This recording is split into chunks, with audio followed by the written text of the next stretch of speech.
नमस्कार दोस्तों, स्वागत है आप सभी का हमारे YouTube चैनल आरजे करिश्मा वेब स्टोरीज में। और आज हम बात करेंगे शब्दों की। कई बार हम ऐसे शब्दों का प्रयोग करते हैं जिन्हें सुनकर सामने वाले को बुरा लग सकता है और उन शब्दों से ही हमारे रिश्ते भी टूट जाते हैं। तो ये सोचना समझना हमारी जिम्मेदारी है कि हम कैसे शब्दों का प्रयोग करें। कई बार हमारे मन में जो भी आता है हम वही बोल देते हैं और वही बोलने में आदमी को बाद में वही सुनना भी पड़ता है जो उसे पसंद नहीं होता। हाँ, व्यवहार में चतुर बने, होशियार बने। चतुराई का मतलब ये नहीं कि आप अपने शब्दों का चुनाव भी भूल जाएं। शब्दों का चुनाव हमेशा समझदारी और होशियारी से करें। शब्दों से हमारा नजरिया झलकता है। शब्द हमारी भावनाओं को चोट पहुंचा सकते हैं और हमारे रिश्तों को भी तोड़ सकते हैं। कुछ लोगों का कहना है कि लोगों को इतनी चोट तो ईश्वर की मचाई हुई तबाही से नहीं पहुंचती जितनी गाली गलौज या कठोर शब्दों से पहुंचती है।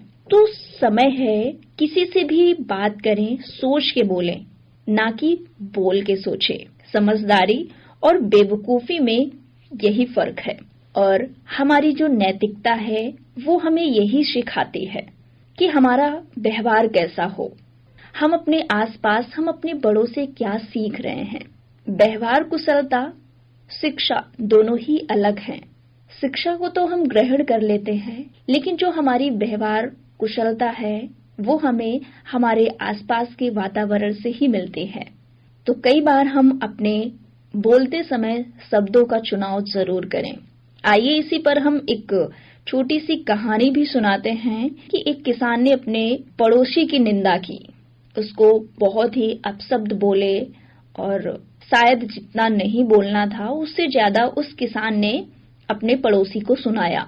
फिर उस किसान को बाद में पछतावा हुआ, उसे अपनी गलती का एहसास हुआ और जब उसे गलती का एहसास हुआ तो वो अपने पास के ही एक साधु के पास पहुंचा और साधु के पास जाकर उस किसान ने बोला कि मैं क्षमा या याचना करता हूं, मैं माफी मांगना चाहता हूं और मैंने अपने पड़ोसी की बहुत ही निंदा की, उनको बहुत ही गलत अपशब्द बोले हैं जिनका मुझे आज पछतावा है। तो उस साधु ने कहा कि ठीक है, तुम चिड़िया के पंख भरा एक थैला शहर के बीचों बीच या फिर गांव के बीचों बीच बिखेर देना।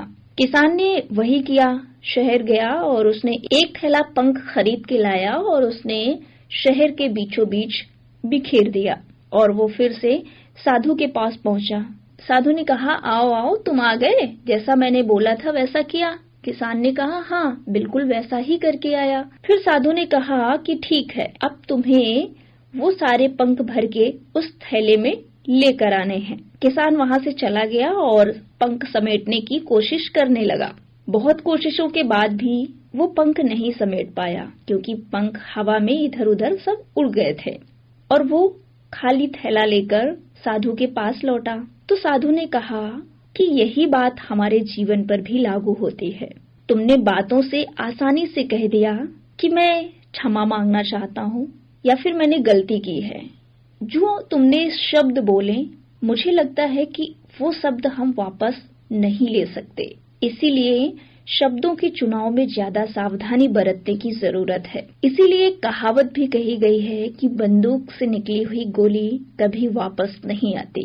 तो उसी तरह से हमारे जो शब्द हैं उन शब्दों का चुनाव करना है ताकि समाज में हमारा व्यवहार कुशल बना रहे, हम लोगों को सम्मान दें, इज्जत दें, प्यार दें। तो कैसे लगे आपको हमारे विचार, हमारी कहानी? आप हमें जरूर बताइएगा हमारे कमेंट्स बॉक्स में। सभी का बहुत बहुत धन्यवाद।